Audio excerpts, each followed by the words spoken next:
Seja bem-vindo ao podcast Pão e Vinho. Aqui a sua vida será edificada. Para saber mais sobre a nossa família, acesse nossas redes sociais, @Pão e Vinho Ministério. Fique agora com a palavra e até a próxima. Amém? Você está bem? Às vezes a gente fala que está bem, mais para agradar o outro e para poder correr o assunto, né? Às vezes você não está tão bem assim, mas alguém te pergunta, você está bem? Bom, também. E é bom fazer isso porque você não se envolve com mais problemas com alguém, né? Você acaba... Imagina se todo mundo que perguntasse, você está bem? O cara não estivesse bem, eles podiam, não estou bem, vamos conversar? Aí o cara, mas é porque eu só queria saber se estava bem mesmo, era só se falar que estava bem. Mas na verdade, isso acontece porque nós estamos tão acostumados com relacionamentos fracos, relacionamentos superficiais, que a gente não está acostumado a olhar para o outro e gastar um tempo com o outro. Então, em primeiro lugar, eu queria te dirigir hoje a você gastar um tempo com outra pessoa.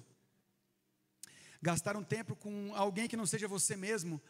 Até nós erramos tanto que até as pessoas da nossa casa a gente não dá tempo para elas, muitas vezes. Mas o Senhor tem para você direção na palavra, tem o próprio Espírito que nos dá direção, tem o nosso coração que é tomado por Deus e quando vem a paz que excede todo o entendimento, então a gente não tem jeito, a gente tem que obedecer. E eu queria propor para você pegar o seu celular agora, aí onde você está, porque hoje nós vamos falar de fortalecimento, reconhecimento e apontamento. Aquele que nos encontrou, nos fortaleceu, nos reconheceu fiéis, reconheceu quem nós somos e nos apontou para algum lugar, nos deu uma direção. Porque o Senhor faz isso, e isso serve para que eu possa olhar para outra pessoa e amá-la. Pessoas erram conosco, nós erramos com pessoas, nós falhamos no nosso relacionamento, o que nós não podemos falhar é no amor. Você está aqui? Então diga amém, pastor. Porque é fácil a gente falhar no amor, porque é uma coisa que teoricamente para a gente é uma coisa tão subjetiva, mas o amor é tão objetivo. Sabe por quê? Porque para você amar alguém você precisa decidir amar. Apaixonar-se é muito fácil. Sair da paixão, então, meu Deus, mais fácil ainda. Porque a paixão é como se fosse um cativeiro para o nosso coração. De repente, bum, estou apaixonado. Aqueles que têm hiperfoco aqui, alguns de TDAH sabem o que é uma paixão. Estou apaixonado por olhar para o céu. Aí o hiperfoco é o céu. Essas nuvens hoje estão terríveis, hein? Meu Deus, será que vai chover? Está chovendo lá não sei aonde, está chovendo não sei aonde. E mais os hiperfocos ruins que a gente pode dar, paixões que nos prendem. Então fica fácil para mim e para você se render a um cativeiro. Mas o amor não. O amor é uma decisão. Você entrega a chave do seu coração para alguém, para alguma circunstância, para alguma situação, para algum ambiente. O amor é uma decisão. O amor é muito mais real do que a gente imagina. E amar o outro depende de ações que nós precisamos praticar. E eu vou te dar 1 minuto para você fechar seus olhos. E eu quero que você peça ao Espírito Santo. Se você estiver trabalhando aqui e sentir vontade de fazer isso, pode fazer também, você que está servindo. Eu quero que você feche seus olhos agora e você vai orar e pedir, Espírito Santo, me lembra de alguém que precisa de uma palavra de Deus. Me lembra de alguém que precisa de uma palavra de vida. Ou, Senhor, me lembra de alguém agora que precisa do Senhor, que precisa saber que o Senhor está olhando para essa pessoa. Feche seus olhos aí. Porque muitas vezes o Senhor está olhando para alguém agora, precisando de você, e você não tem ouvidos para ouvir a voz dele, e não consegue liberar o amor que está dentro de você através de Cristo. Então, enquanto o Senhor coloca essa pessoa aí na sua mente, alguém que você conhece, às vezes pode ser que esteja até aqui, mas o Senhor tem uma palavra de vida para ela. Você vai ser profeta agora. Você vai ser profeta na vida dessa pessoa agora. Pensa em alguém que precisa de uma palavra de Deus. Pede para o Espírito Santo te mostrar. Às vezes é um amigo, uma amiga sua que está perdida, que você sabe que ama a Deus, mas está totalmente desviada dos propósitos, mas você sabe que ama Jesus e precisa ouvir o que o Espírito Santo quer falar para ela agora. Porque às vezes você vai ser instrumento de Deus para atingir o alvo de Deus essa noite. O Senhor tem muitos alvos essa noite, e Ele precisa que você, aliás, Ele escolheu isso, você ser canal na vida dele. Feche seus olhos aí, pense num amigo, numa amiga, num parente, em alguém. Peça para o Espírito Santo trazer à sua mente alguém que você precisa enviar uma mensagem de WhatsApp com uma palavra. Não precisa ser uma palavra da Bíblia, não precisa ser um versículo bíblico, apenas libere uma palavra sobre a vida dessa pessoa. Ontem nós fizemos isso lá em Goiânia, na igreja lá que a gente estava, e eu recebi alguns testemunhos. Uma das profetas que estavam lá, uma menina de 17 anos, mandou mensagem para uma amiga dela: eu quero dizer que você é alvo de Deus e Jesus te ama, Ele está pensando em você agora. Ela falou: amiga, você não sabe o quão importante foi essa mensagem. Eu estou numa festa agora e eu vou embora daqui agora. Eu não vou ficar aqui. E ela estava numa festa que não ia ser bom para ela. Quando Jesus lembrou ela que Ele ama ela, Ele falou: eu vou para casa, eu vou descansar, amanhã eu tenho muita coisa. Outro profeta que estava lá, um jovem que estava lá, 19 anos, mandou uma mensagem para um amigo, e esse amigo é crente, e o Espírito Santo mostrou a imagem desse amigo para ele, e ele falou: Senhor, ele é crente, o que eu vou falar para ele? Ele falou: fala isso, isso, isso e isso. Ele recebeu uma mensagem e falou: meu amigo, eu quero te dizer que eu precisava tomar uma decisão, e essa palavra veio completamente confirmar a decisão que eu estava tomando. Deus já deu aí a pessoa? Manda uma mensagem para ela. Manda uma mensagem para essa pessoa. Se não veio nenhuma mensagem específica para ela, escreva para ela: eu quero te dizer que o Senhor está olhando para você e você é um alvo de Deus. Ele me lembrou de você agora. Eu estava orando aqui, Ele me lembrou de você agora. Ele te ama. Não se afaste da presença dEle, muito pelo contrário, se achegue ao Senhor. Ele quer tocar a sua vida com o amor dEle. Ele é amor. Eu te amo, tchau, boa noite. Agora, se Deus te deu uma palavra de verdade, assim, que veio uma palavra mesmo para você, ministra essa palavra para essa pessoa. Não tenha medo, seja ousado, seja ousada. O Senhor quer gerar amor no seu coração nessa noite, porque Ele te fortalece com coragem, com autoridade, com ousadia, com a vida dEle se manifestando através da sua vida. Porque pouco importa se você for frequentador de igreja. Tem muito frequentador de igreja que está perdido, que está perdida. O Senhor não quer frequentadores de igreja, apesar de que a palavra nos ordena a congregar. Ele quer gente que tenha relacionamento com o seu espírito. Ele quer gente que conheça o seu filho. Ele quer gente que reconheça a autoridade do Pai. Quem já mandou aí a mensagem? Levanta a mão. Já mandou? Já mandou? Amém.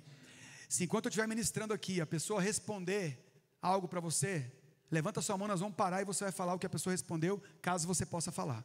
Tá bom? Se não, você só levanta a mão. Me respondeu aqui, pastor. Fechou? Fechou? Amém. Glória a Deus.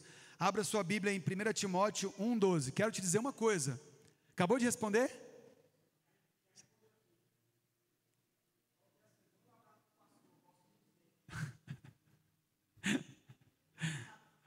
Do nada.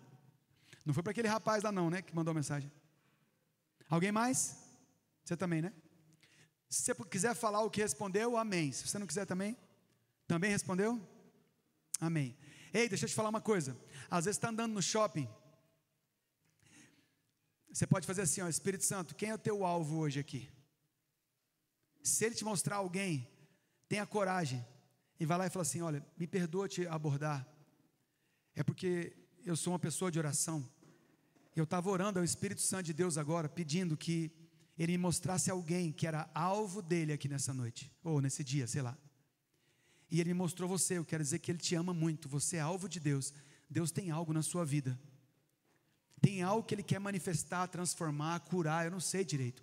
Enquanto você fala com essa pessoa, só dizendo isso, você é alvo de Deus. E eu vim aqui para te dizer isso. Jesus está olhando para você. Enquanto você fala isso, o Espírito Santo pode te trazer uma palavra, uma revelação. Fala do irmão dela. Você pode dizer assim: por acaso você tem um irmão? Se ela responder: não, não tenho.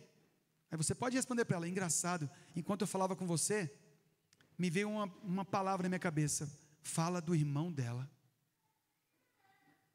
Acho bom você pensar sobre isso. Tem alguém que você considera irmão, que está longe de você? Tem alguém que está próximo de você, que você considera um irmão, que pode estar longe de você?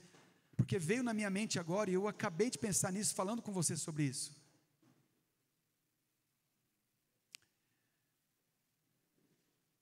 Está preparado para passar vergonha, em nome de Jesus? Olha, eu não tenho irmão, e eu não aceito oração. Tá bom, não tem problema, só saiba de uma coisa: você é alvo de Deus, e pode ir embora. Não abaixe a sua cabeça. Não abaixe a sua cabeça. Sabe por quê? Porque vai acontecer uma coisa. Essa pessoa brabinha com você, e chateada com alguém, ou chateada com Jesus, ou totalmente desconectada com Deus, vai sair andando no shopping pensando: eu sou alvo de Deus? E Deus vai preparar outras pessoas em outros tempos para alcançar a vida dessa pessoa no tempo certo. Mas você foi precursor, você foi lá e deixou uma semente dentro dela. Amém? Segura o baterista aí, porque senão eu não consigo pregar. Seguinte, cadê o Lucas? Lucas Martins, comparecer ao ambiente, por favor.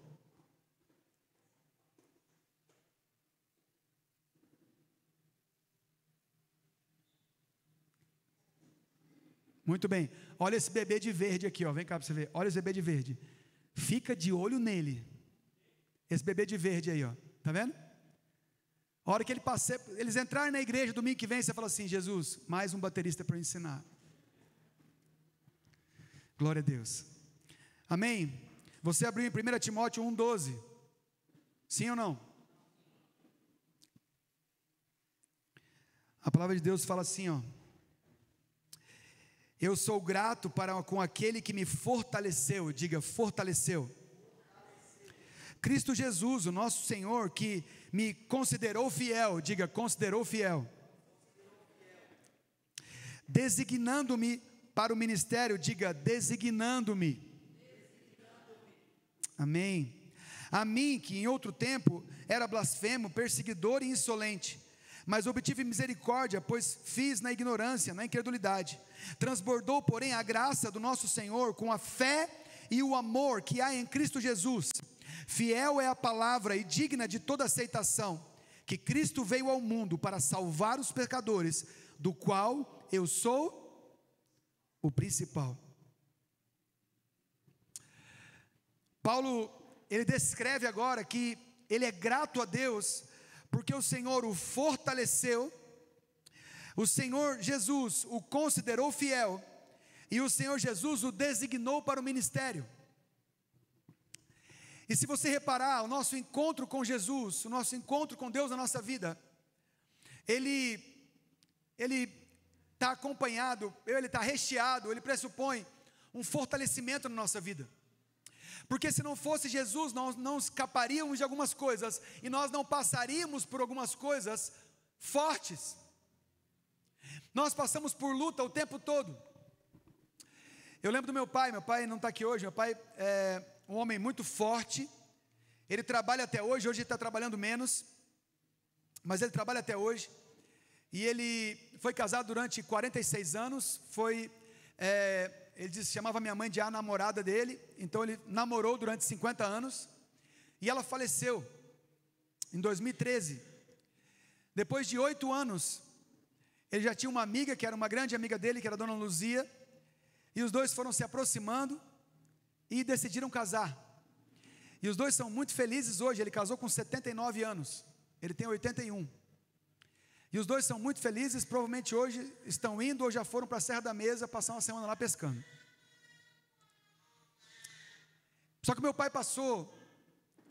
Minha mãe teve um primeiro câncer em 1983. A gente morava em Curitiba. Nesse tempo, uma mulher que tivesse câncer de mama já era considerada uma pessoa morta. E meu pai, nesse tempo, ajoelhou no quarto e falou: Senhor, a minha filha mais nova, tem 3 anos de idade. Eu queria pedir para o Senhor, segura minha mulher viva, pelo menos para eu criar meus filhos, até minha filha mais nova, a Estela, ter 18 anos. 15 anos depois, minha mãe já estava curada do câncer. 15 anos depois, ela foi acometida de um câncer de pericárdio. Aquela pele, aquela bolsa que envolve o coração. Então eu saí com ele, o médico deu um atestado de morte para minha mãe. Ela tinha 3 meses a 6 meses de vida. Ela estava na cirurgia, tirou 800 gramas de tumor em volta do coração. Estava dentro do pericárdio. O coração não tem câncer, porque ele é um órgão que se movimenta, mas o câncer estava assim no coração. E nós saímos, eu saí com ele para comer alguma coisa, e ele começou a chorar no carro e contou para mim a oração que ele nunca contou para ninguém. E eu estou contando para vocês agora. Ele contou para mim a oração que ele fez, pedindo que Deus desse para minha mãe vida, para ele poder criar a Estela. E criar, consequentemente, os mais velhos. Porque ele precisava da companhia da mãe para a criação dos filhos. E eu falei: pai, o mesmo Deus que sustentou ela 15 anos, pode sustentar ela o tempo que ele quiser. Vamos orar aqui. Vamos orar por cura completa.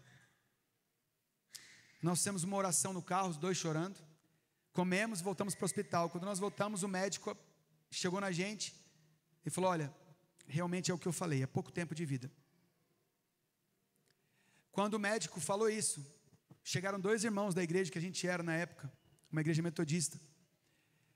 E eles falaram assim, entraram no meio da roda e falaram: não sei o que o senhor falou, mas é mentira. Deus mandou dizer que é mentira. Ela vai viver. E no monte eles tiveram uma visão lá, estavam orando, e realmente Deus mostrou que ela não ia morrer de câncer. Minha mãe viveu muitos anos depois, e ela faleceu do coração em 2013. Nada a ver com o câncer que ela teve. Faleceu dormindo, sem dor, simplesmente dormiu na casa dela e acordou com Jesus. Mas meu pai conta que ele passou uma vida, passando na frente do cemitério, pensando: Senhor, será que um dia eu vou vir aqui enterrar minha esposa? Muitas vezes ele chorava, sofria. E a minha família, ela se desenvolveu com base num sofrimento muito grande. E a minha mãe era uma pessoa que ela não valorizava isso. Ela valorizava a vida, não a dor. Então, para ela, qualquer dor que ela sentisse, por maior que seja, não era mais forte do que a alegria que ela tinha em Cristo, do que a alegria que ela tinha nos filhos, nos netos. Ela era uma pessoa que não sabia a marca do carro dela, sabia só a cor. Porque ela disse que não se preocupava com essas coisas. Ela gostava de preocupar com coisas menores, não as maiores. Então ela estava andando, ela passava, via uma florzinha, ela parava, sentia o cheiro da flor, às vezes roubava uma florzinha de algum jardim, saía com ele andando. Chegava em casa: olha essa flor aqui, essa flor é linda, olha essas pétalas tão pequenininhas. Quando eu cheguei lá, tinha uma joaninha em cima dela. Eu esperei a joaninha sair para depois pegar ela. Olha que lindo. Mostrava para a gente. E os netos mais novos não esquecem dela. E o Pedro, que nasceu depois que ela faleceu, não esquece dela. Porque a mãe dele fala da vovó e conta como ela era. Mas o pai foi muito abençoado e casou de novo com uma mulher de Deus, maravilhosa. E eu falo: pai, o senhor é um homem, meu Deus, não sei como é que pode? O senhor é casado com a mulher mais maravilhosa do mundo. Aí eu não vou botar na concorrência com nenhuma mãe, né? Falando de mãe. Com a mulher mais maravilhosa do mundo. E casou com uma mulher maravilhosa, que é a Dona Luzia. Então o senhor é um homem muito sortudo. E sempre que ele pensa nisso, ele fala: realmente, eu preciso olhar as pessoas com aquilo que elas carregam, com o ouro que elas carregam. Realmente, minha vida é muito boa. Minha vida é muito boa. Mas nós fomos criados com uma pessoa que tinha uma dor nas costas estranha. Ela ia fazer um PET scan, uma tomografia, uma cintilografia óssea. qualquer mancha que ela visse numa imagem, ela ia até o fim, para saber se tinha voltado o câncer ou não, se ela estava bem, e que ela queria viver. Mas se Deus quisesse levar, o que importa era aquele dia, com aquelas pessoas que ela convivia. E assim ela ensinou a gente. E assim meu pai viveu. E ele viajou para trabalhar, e quando ele voltou, aliás, no meio da viagem ele descobriu, ligaram para ele que ninguém atendia lá em casa, e ela tinha falecido naquela manhã. Por que eu estou te contando isso? Porque o Senhor, quando nos encontra, o Senhor Deus, quando nos encontra através de Jesus, Ele sabe exatamente tudo que nós vamos e podemos passar na nossa vida, de acordo com as nossas escolhas. Ele sabe o resultado de qualquer escolha que você tomar. E vou dizer, Ele tem a vontade dEle dentro de você, porque a paz de Cristo, ela excede todo o entendimento, e ela dirige aquilo que a gente vai fazer. Mas se você quiser desobedecer a paz de Cristo no seu coração, e quiser tomar outra decisão, Deus também estava preparado para aquela decisão que você tomou. Por isso, cuidado com Deus falou, Deus fez, foi Deus que me mandou. Cuidado. Porque muitas vezes é a vontade da nossa alma, é a pressão da nossa mente, é a dor no nosso corpo, é o nosso sentimento da alma, que faz que a gente queira tanto determinada coisa, que a gente fala que foi Deus que mandou, Deus que falou. Deus fala? Fala. E quando Deus falou? Pode falar. Mas cuidado com a sua alma. Porque Ele respeita muito as nossas decisões. Não há liberdade onde não há escolha. Deus colocou o homem no jardim com 2 árvores, para ele escolher por ele, para ele escolher a vontade de Deus. E aquele homem, num ambiente perfeito, tomou a decisão errada, e Deus respeitou. E as consequências vieram para ele e para toda a humanidade. Então eu e você precisamos entender que a entrada de Deus na nossa vida nos fortalece, não nos enfraquece. Mas Deus, são tantas lutas, depois que eu virei crente, porque a luz acendeu. Você estava nas trevas, você não via nada. Mas quando Jesus, que é a luz dos homens, veio sobre a sua vida, você passou a enxergar melhor. E enxergando melhor, vou até botar meu óculos. Enxergando melhor, você pôde ver toda a podridão que estava à sua volta, até toda a podridão que estava dentro de você mesmo. E pôde olhar também para as pessoas com o olhar dele. Porque todo mundo rejeitava mendigo na beira da estrada, mas Jesus parou para conversar com ele. Porque todo mundo rejeitava as prostitutas, e Jesus parou para conversar com elas. Todo mundo rejeitava as mulheres adúlteras, e Jesus parou para conversar com ela. Todo mundo rejeitava leproso, e Jesus parou para conversar com eles. Todo mundo rejeitava gente com defeitos, cegos, coxos, viviam à margem da sociedade. Jesus parou para conversar com eles. Esse mesmo Jesus, que o Espírito dele habita dentro de nós, ele continua sendo o mesmo, e nos chamou para olhar para as pessoas, e mesmo vendo o defeito delas, amá-las, por causa do ouro, da pedra preciosa que elas são. O próprio Jesus, o próprio Deus, descobriu em mim e em você um terreno que estava uma pedra preciosa escondida. E ele, como um homem que descobre um valioso tesouro numa terra, vai e vende tudo que tem para comprar aquela terra e ser trilhardário, bilionário, por causa do tesouro que estava escondido naquela terra. Deus fez a mesma coisa, entregou o que ele tinha de mais precioso, o seu filho. Ele vendeu tudo por causa de mim e de você. Se ele entregou o que ele tinha de melhor por mim e por você, qual é o caminho da nossa vida para sermos chamados de pequenos cristos nessa terra? Qual é o caminho? É o novo e vivo, é o caminho que ele abriu, é o acesso direto ao Pai. Eu e você decidimos viver a vida que ele chamou a gente para viver, perfeita, uma vida perfeita. Por quê? Porque ele deu o código para Moisés: anda na minha presença e ser perfeito. Perfeição para Deus não é fazer correto. Perfeição para Deus é estar na presença dele, porque errando ou acertando na presença dele, isso vai acontecer com santidade, porque na presença dele há santidade. Você está entendendo? A gente quer não pecar, a gente quer não errar, a gente quer não falhar, a gente quer não fazer nada de errado, longe da presença dEle, por nossa conta, por nossa decisão, por nossa justiça própria. E sabe o que acontece? A gente perde. E por que a gente perde? Por falta de estar na presença dEle. Pastor, eu estou vivendo uma vida pornográfica. Na presença dEle? E o que Ele está falando? Ele está desagradado comigo. Eu sei que o Senhor me ama, mas Ele não está feliz com a vida que eu estou vivendo. Como é que você sabe disso? Eu sinto. Porque mesmo errando, eu continuo buscando Ele. E quando você vai começar a obedecer a sua palavra? Porque é muito bom errar ou acertar na presença dEle, porque fica fácil de ouvir e obedecer. O problema é estar longe. Quanto mais longe, menos você vê e menos você ouve. Amém?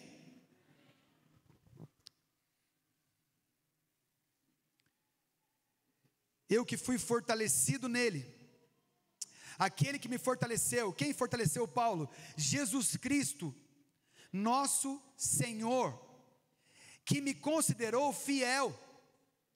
O Jesus que me considerou fiel. Escuta essa palavra que está em Filipenses capítulo 3, verso 9, e não está nessa apresentação agora, mas aquele que me considerou fiel.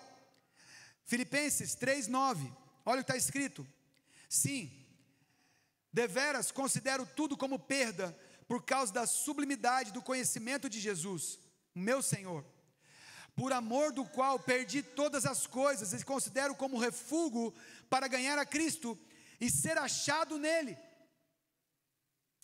Paulo resolve entregar tudo que ele tinha, tudo que ele era, e considerar isso resto, refúgio, o que sobrou dele. O que sobrou de Paulo era tudo. Paulo pegou tudo que ele era e transformou em um resto, para poder desfrutar de Cristo e ser achado sem nenhuma barreira por Jesus. Você entende o que Paulo fala? Ele me fortaleceu quando eu encontrei, Ele me considerou fiel. Como Deus pode te considerar fiel? Ele é fiel, Ele é digno. Você pode ser considerado fiel a respeito do quê? Você pode ser considerado fiel a respeito das pequenas coisas que Deus coloca na tua mão. Ser fiel no pouco, que no muito te colocarei. Você sempre pensa que está ligado a dinheiro, mas também dinheiro, mas tem outras coisas. Deus colocou pessoas nas suas mãos, Deus colocou situações, Deus colocou lugares, Deus colocou amizades, Deus colocou família, Deus colocou estruturas, dinheiro na sua mão, para você ser fiel. Quanto? No pouco. Seja fiel naquilo que Ele te entregou, porque você pode achar muito isso aqui. Nós tivemos esse final de semana uma igreja que tem 12 mil membros. Meu Deus, 13 mil membros. Numa igreja de 150, 200 pessoas, o que é grande, o que é pouco, o que é muito? Depende. O que Deus tem para aquele homem de Deus, para aquela família na fé, para aquela comunidade de fé, o que Deus tem para eles? O mundo inteiro? 100 mil membros, 200 mil membros, gente ministrada, não é uma igreja cheia de gente vazia. A gente vê as pessoas, a gente estava lá conversando, a gente conversou com um bocado de gente. É gente que ama Deus, está lá para servir a Deus. Então o que é pouco, o que é muito? Porque ser considerado fiel não tem a ver com o tamanho de nada que você fez, com a quantidade nenhuma que você fez, não tem a ver com a quantidade de filhos que você teve, tem a ver com o que você fez com os filhos que Deus te deu. Um amém pelo menos. Obrigado. Ser fiel não tem a ver com quanto de dinheiro Deus colocou na sua mão. Ser fiel tem a ver se você consagrou parte dele para Deus e disse: Senhor, porque o Senhor me entregou, eu faço como Abraão, eu faço como Moisés, eu faço como todos os homens de Deus que eu leio na palavra de Deus, na tua palavra. Eu faço como eles. Eu quero ser fiel ao Senhor. Ele entregou para Abraão porque estava fora da aliança, esse desejo de dizimar. Ele entregou para Moisés e estava dentro da aliança. E ele entrega para os discípulos a mesma visão: a César o que é César, Deus o que é de Deus. Jesus falando para os seus discípulos: se os fariseus, os mestres da lei, dão o dízimo de tudo que eles produzem e recebem, e você? O teu padrão é muito maior. Então eu dou o que quiser, sendo mais que 10%, você está dando a palavra. Menos? Não, desculpa. Mas no Novo Testamento não tem dízimo, só tem oferta. Não. Jesus não disse isso. Jesus disse que o padrão do reino era mais e era maior do que o padrão da lei. Porque ele iria cumprir a lei para que trabalhássemos com um padrão muito mais elevado. Então não vem com essa história que você não precisa dar dízimo. Você precisa dar muito mais que dízimo. Pode chamar do que você quiser. Veio nas suas mãos, é recurso que Deus permitiu que você ganhasse. Seja fiel no pouco. Porque se você acha que seu salário é pouco, você não pode dizimar, se prepare para não ter muito. Sabe por quê? Eu sei, pastor, eu conheço gente que não dizima, tinha pouco e agora tem muito. Nunca teve muito. E nunca vai ter o bastante. Porque o muito para Deus não é o meu muito e o seu muito. Está falado? Estão entendendo? Aquele que me fortaleceu, me encontrou fiel. O que é ser encontrado fiel?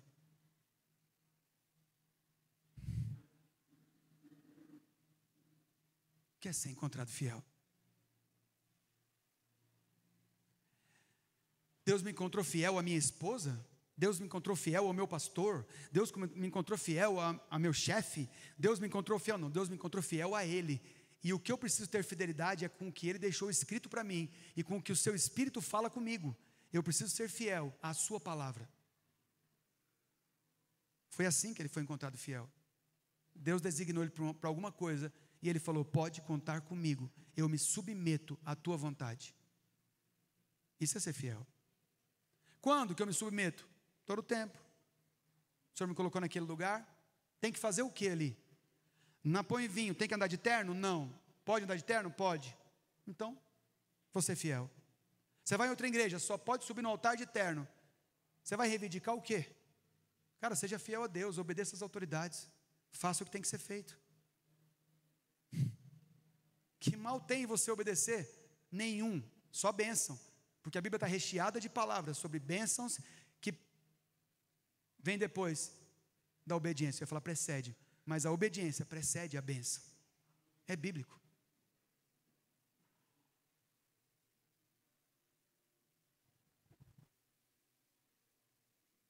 Me fortaleceu, me considerou fiel e me designou para o ministério.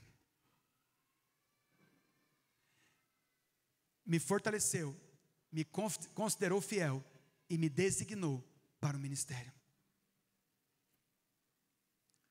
O Senhor encontrou a ele e o fortaleceu para passar por que ele precisava passar.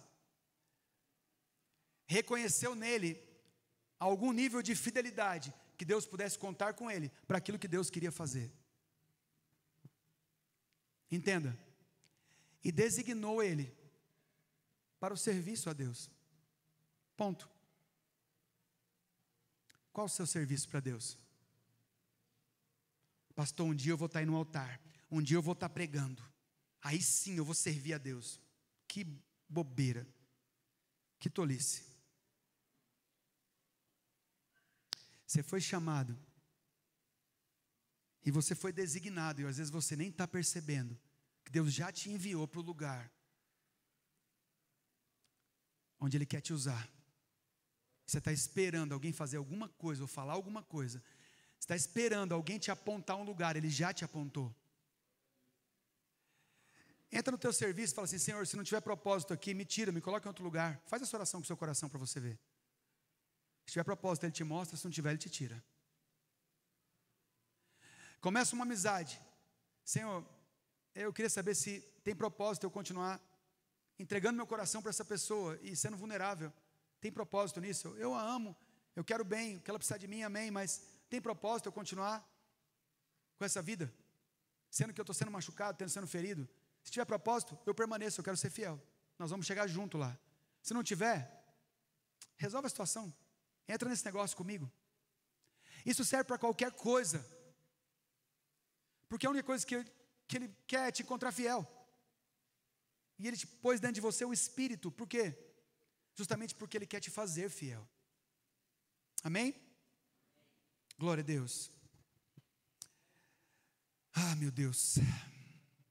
Então, um homem ou uma mulher que é fortalecido, que se encontra diante do Senhor e fala: Senhor, olha para mim. O Senhor aponta para algum lugar. E eu queria te mostrar algumas pessoas que o Senhor chamou elas para estar com Ele e ver coisas que o Senhor queria mostrar. E Deus mudou a direção dos olhos dessas pessoas, porque tudo que Deus faz nos céus, comigo e com você aqui, está focado na terra. Porque os seus, que estão vivendo nessa geração, estão aqui com seus pezinhos na terra.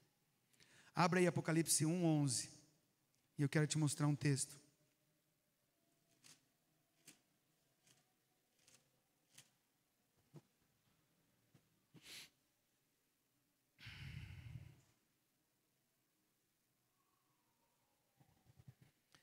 Apocalipse 1:11. Irmãos, este homem, chamado João, ele teve a visão de Jesus glorificado. Ele estava diante do Filho de Deus, glorificado. Ele tinha acabado de ter uma visão gloriosa, poderosa, a maior da vida dele. No nível de, cara, eu vou morrer, ou já estou morto. Eu vi Deus. A Bíblia diz assim, a partir do verso 9: Eu, João, irmão vosso e companheiro na tribulação, no reino e na perseverança. Escutem, ele se apresenta não como um ser celestial, ele se apresenta como um homem comum. Eu sou companheiro de vocês. Ei, quem são essas pessoas que ele está escrevendo? Nós vamos ver já. Ele se apresenta: eu, João, irmão vosso e companheiro na tribulação, no reino e na perseverança. Em Jesus, achei-me na ilha chamada Patmos, por causa da palavra de Deus e do testemunho de Jesus. Achei-me em espírito no dia do Senhor. Ele se encontrou no dia que todo o universo estava se resolvendo e se encontrando em Cristo. No dia do Senhor. E ouvi por detrás de mim uma grande voz, como trombeta, dizendo: o que vês, escreve no livro e manda às 7 igrejas: Éfeso, Esmirna, Pérgamo, Tiatira, Sardes e Laodiceia.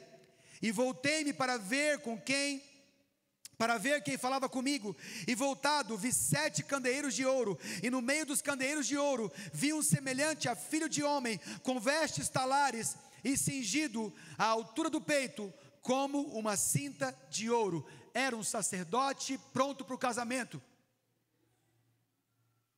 Esse foi o homem que ele encontrou.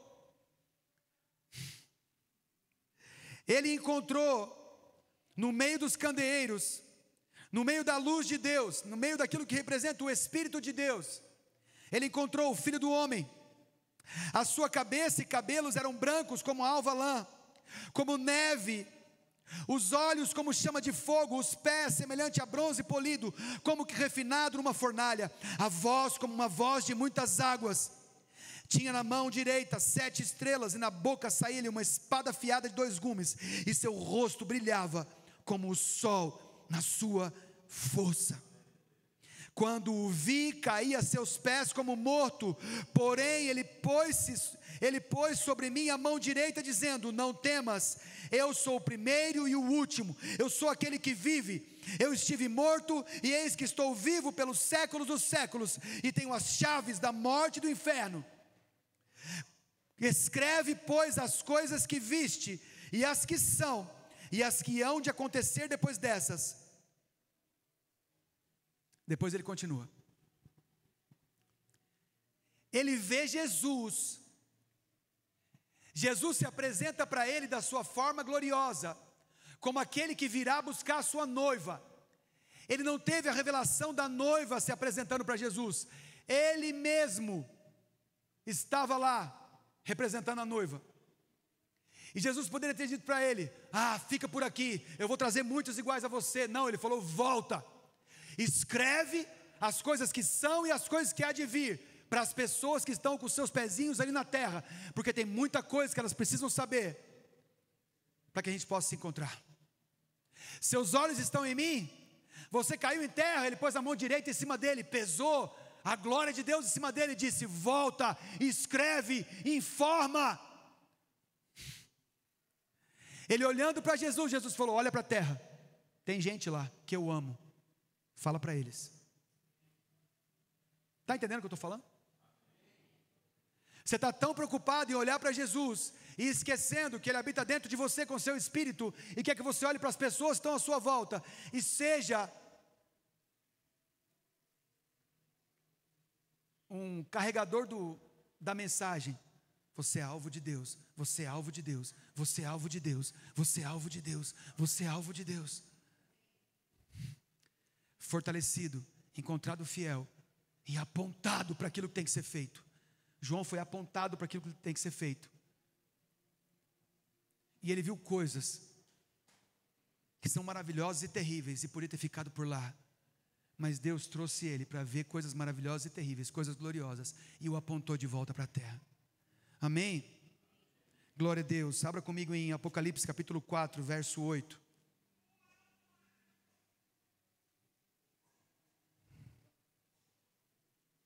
A visão do trono de Deus. Escute, olha que doideira. A visão do trono de Deus.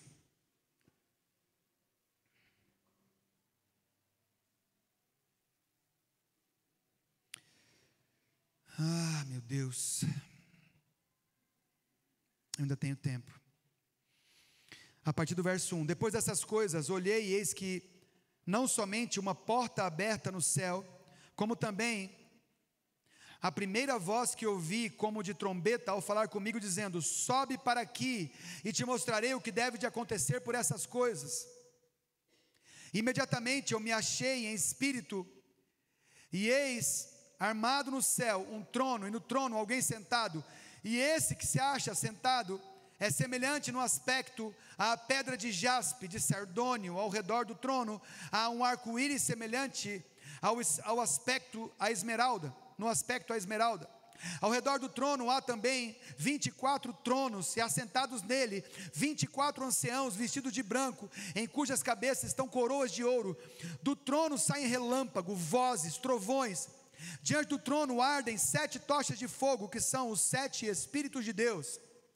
Diante do trono, como que um mar de vidro, semelhante ao cristal, e também no meio do trono e à volta do trono, 4 seres viventes, cheios de olhos, por diante e por detrás. O primeiro ser vivente, um leão; o segundo, um novilho; o terceiro, o rosto de homem; o quarto vivente, semelhante à águia quando está voando. E os 4 seres viventes, tendo cada um respectivamente asas, estão cheios de olhos ao redor e por dentro, não tendo descanso nem de dia nem de noite, proclamando: Santo, Santo, Santo é o Senhor Todo-Poderoso, aquele que era, que é e que há de vir.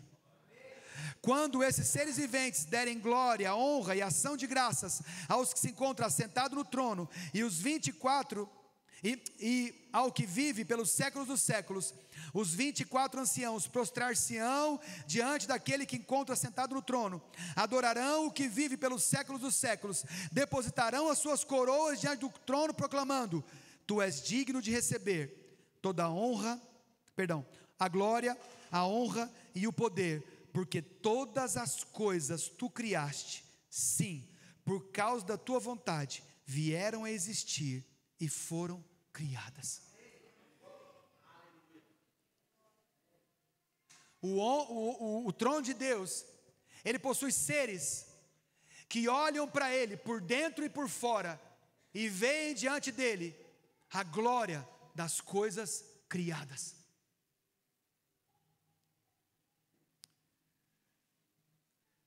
Você tem ideia do poder que tem o seu organismo para sustentar a presença do Espírito de Deus?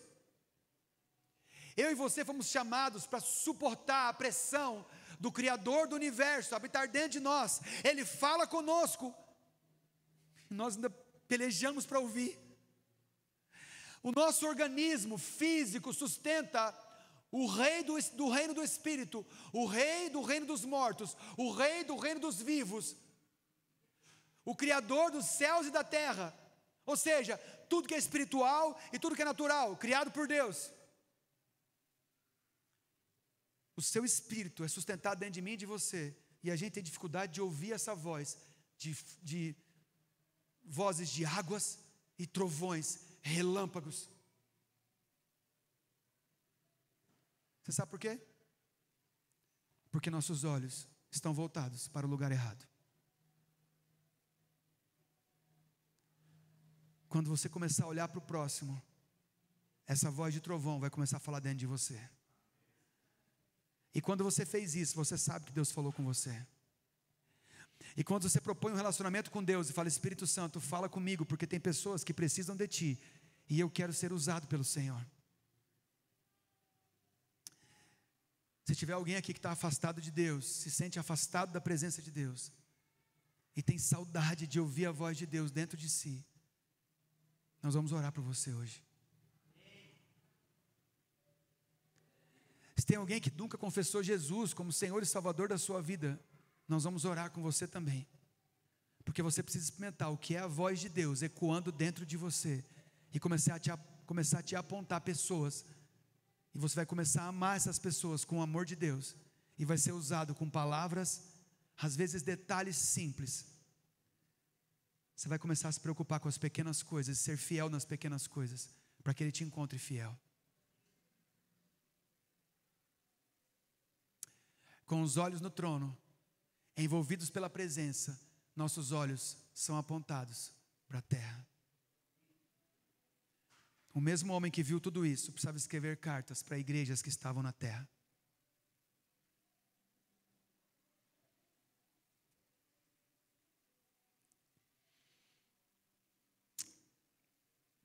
Quase terminando, vamos para Atos capítulo 1.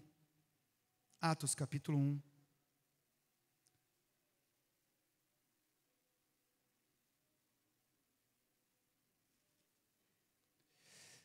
Você não pode pegar essa palavra hoje e transformar em alguma coisa teórica. Não pode. Não pode fazer isso. Você precisa deixar essa palavra entrar no teu espírito hoje. Ser vulnerável a essa palavra. Deixar essa palavra entrar no teu espírito e falar, Senhor, me aponta aonde eu estiver. Me aponta aonde eu estiver. Quem são as pessoas que o Senhor quer tocar hoje? Por favor. Pode ser uma palavra muito simples, pode ser apenas um Jesus te ama, Ele está pensando em você agora, porque Ele me mostrou você. E pode ser uma palavra de verdade, que Ele trouxe para você como uma verdade, uma palavra rema, é sobre aquela pessoa, eu ouvi tal coisa, porque a outra palavra, Jesus te ama, e Ele está olhando para você, também é uma verdade. Mas estou falando de uma palavra rema, que você recebeu sobre aquela pessoa, algo que falou com você, mexeu com você, que você sabe que é uma verdade para a sua vida e que você pode ministrar em outra pessoa. Às vezes é uma palavra de revelação mesmo, uma palavra de conhecimento sobre aquela vida, não importa. Toma essa palavra como verdade para a sua vida hoje.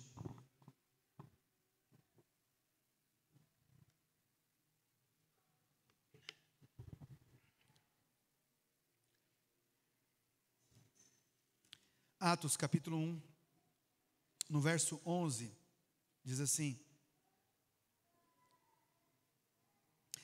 perdão, eu tenho que ler a partir do verso 6, para poder dar ênfase no verso 11. Então, os que estavam reunidos lhe perguntaram, Senhor, será este o tempo em que restaures o reino a Israel? Respondeu-lhes Jesus, não vos compete conhecer os tempos ou as épocas que o Pai reservou para a sua exclusiva autoridade, mas recebereis poder ao descer sobre vós o Espírito Santo, e sereis minhas testemunhas, tanto em Jerusalém como em toda a Judeia, Samaria e até os confins da terra. Esse é o ide de Jesus. Ditas essas palavras, foi Jesus elevado às alturas, à vista deles, e uma nuvem o encobriu dos seus olhos. E estando eles com os olhos fitos nos céus, enquanto Jesus subia, eis que 2 varões vestidos de branco se puseram ao lado deles, 2 anjos, e lhes disseram, varões galileus, por que estáis olhando para as alturas?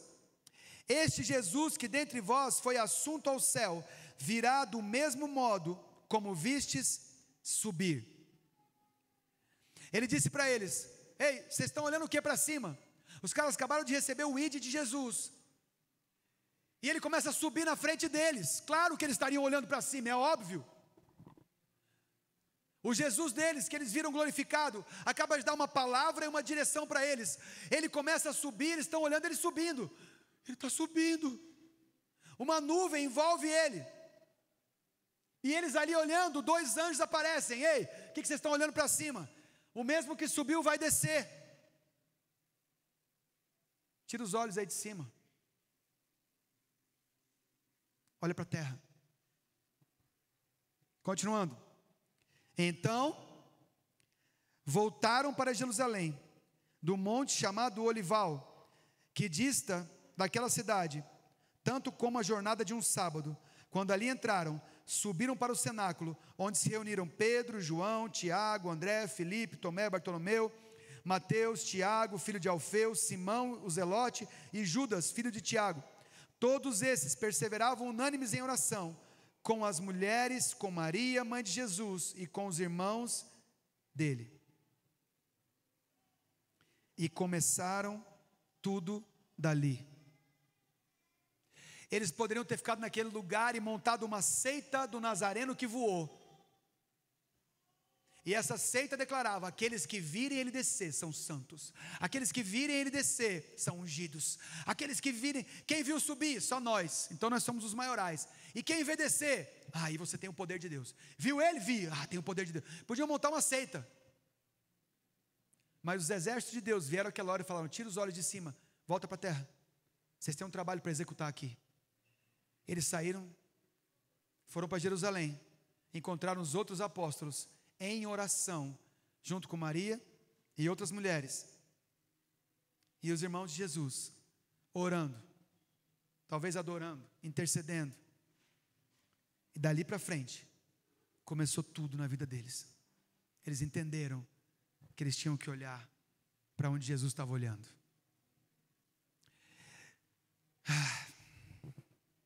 Abra comigo em Isaías capítulo 6, e terminamos por aqui. Isaías capítulo 6. Eu quero te dar mais um exemplo de uma pessoa que foi fortalecida no Senhor, foi encontrada fiel e foi apontado para a terra. Isaías capítulo 6.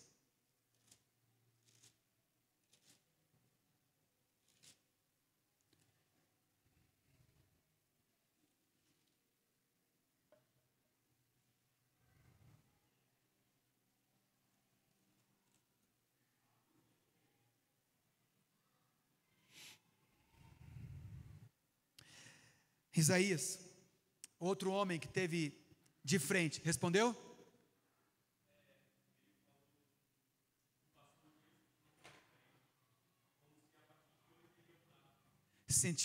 Passou o dia se sentindo diferente, como se a partir de hoje a vida dele ia mudar.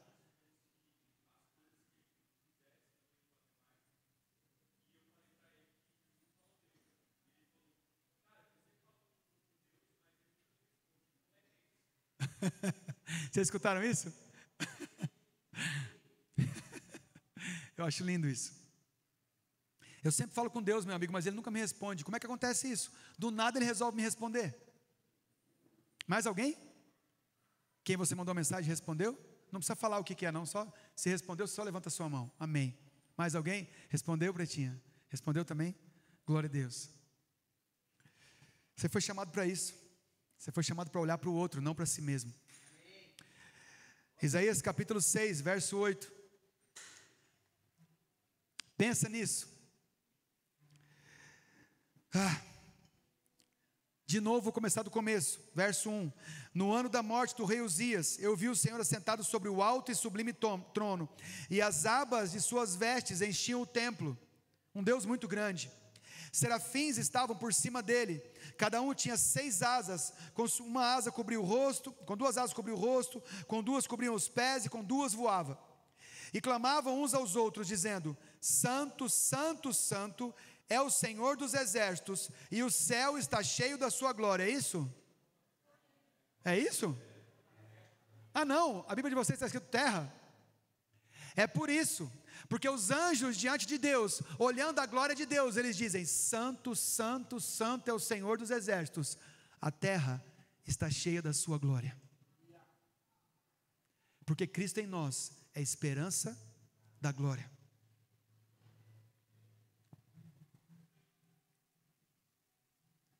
As bases do limiar se moveram à voz do que clamava, e a casa se encheu de fumaça. Então disse eu, Isaías: ai de mim, estou perdido, porque sou um homem de lábios impuros, e habito no meio de um povo de impuros lábios, e os meus olhos viram o Rei, o Senhor dos exércitos. É como reage qualquer um que consegue encontrá-lo, de alguma forma.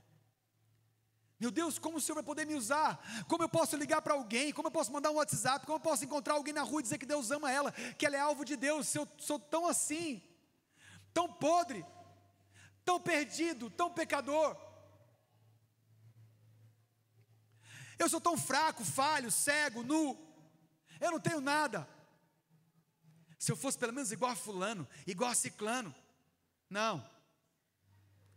Os homens de Deus que viram o trono fazem questão de dizer: olha, João, escrevo para vocês, aqui como um servo, como amigo de vocês, como alguém que passa pelas mesmas tribulações.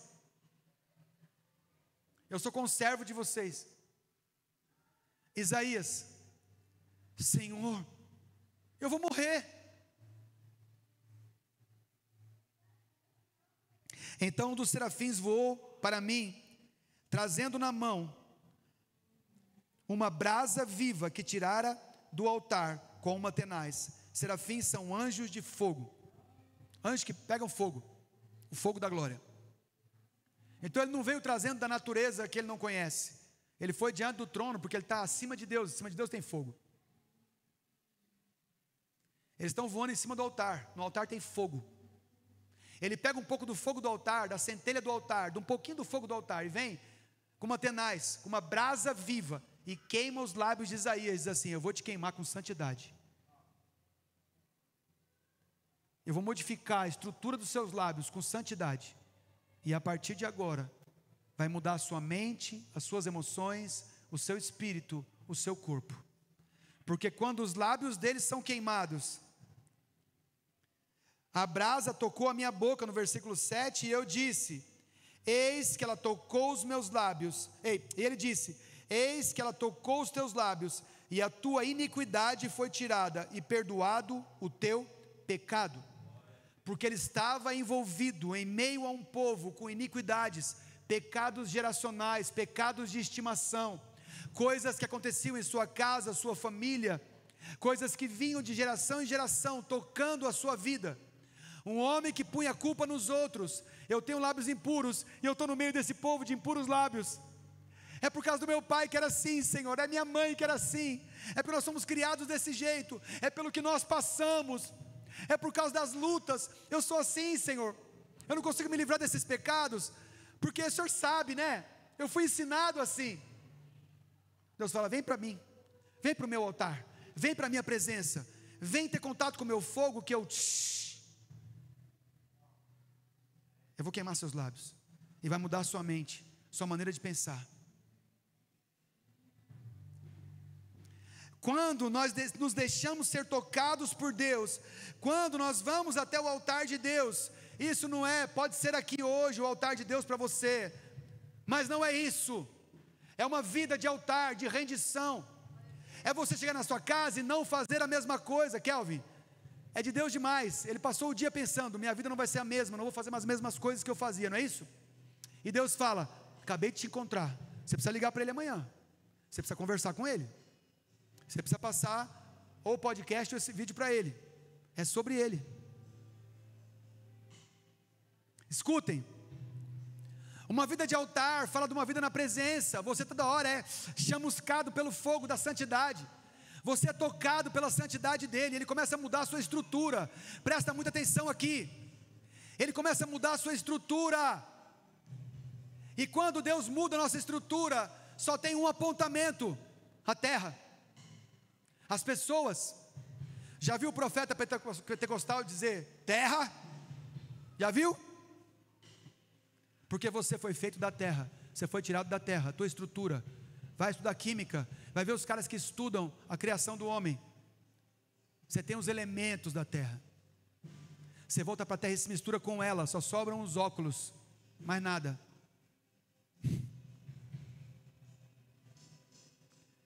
Escutem uma coisa aqui: quando ele mudar a estrutura, quando ele mudar a sua estrutura, os seus olhos mudam de direção. Então, os seus olhos não estão nas pessoas que estão à sua volta ainda, porque a estrutura não foi completamente mudada. Vai mais para a presença dele, busca mais ele. Uma vida de altar é uma vida na presença dele. E os homens que pecam têm vida de altar? Responde. Olha para Davi, olha para Moisés. Pecadores, mas homens que decidiram se misturar com a santidade de Deus, viver dentro do lugar chamado presença de Deus. E quando acontece isso, o Senhor mesmo os corrige e o Senhor mesmo os direciona. São homens movidos a se arrepender diante de Deus. É gente como a gente, com uma diferença: anda na presença de Deus, então se constrange com aquilo que fez de errado. É gente que constantemente está sendo corrigido por Deus, que é um pai que ama. E é gente que cada vez mais está envolvido com a santidade de Deus. Finalizando, depois disso ouvi a voz do Senhor. Depois que o Senhor o toca, depois que ele vê o trono, depois que ele está no meio da presença de Deus, depois que ele se sente tocado pela santidade de Deus, ele ouve uma voz que diz: a quem enviarei? E quem irá por nós? Por nós quem? Quem irá pelo Pai? Quem irá pelo Filho? Quem irá pelo Espírito? A quem enviarei? Quem irá por nós? Disse eu: eis-me aqui, envia-me a mim. Então Deus fala: então disse ele: vai e dize a esse povo. Porque sempre que estivermos envolvidos com a presença dEle, Ele vai apontar gente para a gente. Ele não vai ficar te apontando anjo nem demônio. Você pode ter visão aberta para uma função no reino e ver anjos e demônios, mas o apontamento da sua vida não é esse. São pessoas. Ele te chamou para olhar as pessoas que estão à sua volta. Ele te chamou para o fogo dele, que tocou você, toque outras pessoas que estão à sua volta. Foi para isso que ele te chamou. Você vai perder essa oportunidade em 100 anos. Ei, é uma oportunidade em 100 anos, porque só você tem isso para viver aqui. Você só tem 100 anos para viver aqui. Segundo a história, aí nos últimos milênios, as gerações passam de 100 em 100 anos, com algumas poucas exceções. Alguém sobra para mais uns 10, 15, 20. Mas a maioria antes dos 100 vai embora. Você só tem 100 anos para cumprir essa palavra. Quantos anos você tem? Pega a calculadora. Eu tenho 52. Estou mais da metade do tempo que Deus me deu. Na minha geração, eu estou mais da metade do tempo. 2 anos passados. E você? Não, pastor, tenho 20 anos. Você está doido? Fazer isso agora não. Tem mais 80 para eu viver. Tu sabe o dia que Jesus volta para todo mundo? E tu sabes o dia que Jesus volta só para você? Você vai mesmo fazer essa conta?